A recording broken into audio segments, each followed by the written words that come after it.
If you stumble upon this video, you probably won't understand the genesis of its content. But if you visit my site at www.howtodealwithworkplacebullies.me, you will notice that I have been blogging about my experience with workplace bullying. And the working environment is none other than the well-regarded New York Presbyterian Hospital. But feel free to stick around. 2 weeks ago, I said that I was going to move past 209, the drama that had occurred in 209. I may sound redundant, so be it, because that's what I dealt with for the past 3 years. For 3 years, the staff made an insane volume of complaints about me. And as a result, I was constantly in the manager's office. Even though their complaints had no merit, but they kept reshuffling their cards and they came up with different issues to complain about. And based on that fact, I was always meeting with Rachel, employee relation representative, with the manager. I was led to believe that he was in charge. He was responsible for, for creating order on the unit. He had tried, but that's not what his boss wanted, a woman named Patty. That's not what she wanted. All I wanted was peace. But that was a luxury that I was never able to afford.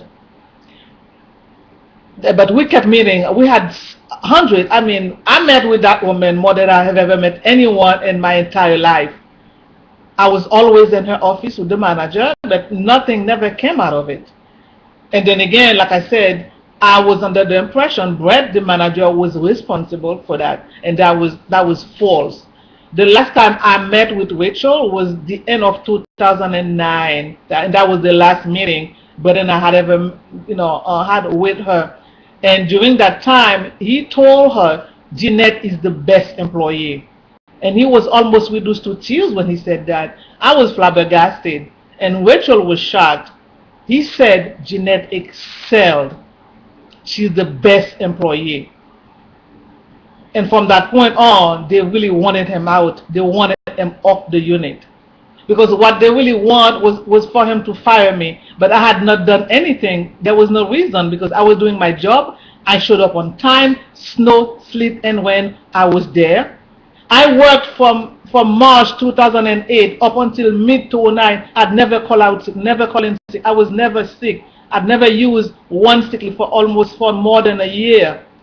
I was there. Patients were complimenting him for hiring me. So therefore, I didn't do anything. The staff had issues, but the patients never had any issues with me, none whatsoever. So he couldn't fire me, even though that's what his boss wanted. He never really discussed that part with me, as a matter of fact. His boss, however, Patty, is the one who told me herself that Brett didn't want to fire me. Because early on, I was constantly in his office. He was calling me all the time, and I was a little annoyed because I was never able to do my job. Every time Jeanette came to report to my office, and there was always some kind of nasty, some kind of trivial something that the staff had said, and I was under the impression he was making this up. I thought he was harassing me, so I decided to go see his boss. But when I approached her, and I said to her, I don't understand. Brett is basically harassing me. And I said to her, I strongly believe that he's looking for ways to fire me. And Patty said to me in a very calm and collected tone of voice, Jeanette, Brett does not want to fire you. He's going to have to do what he's told. I didn't understand. English is not my first language. I didn't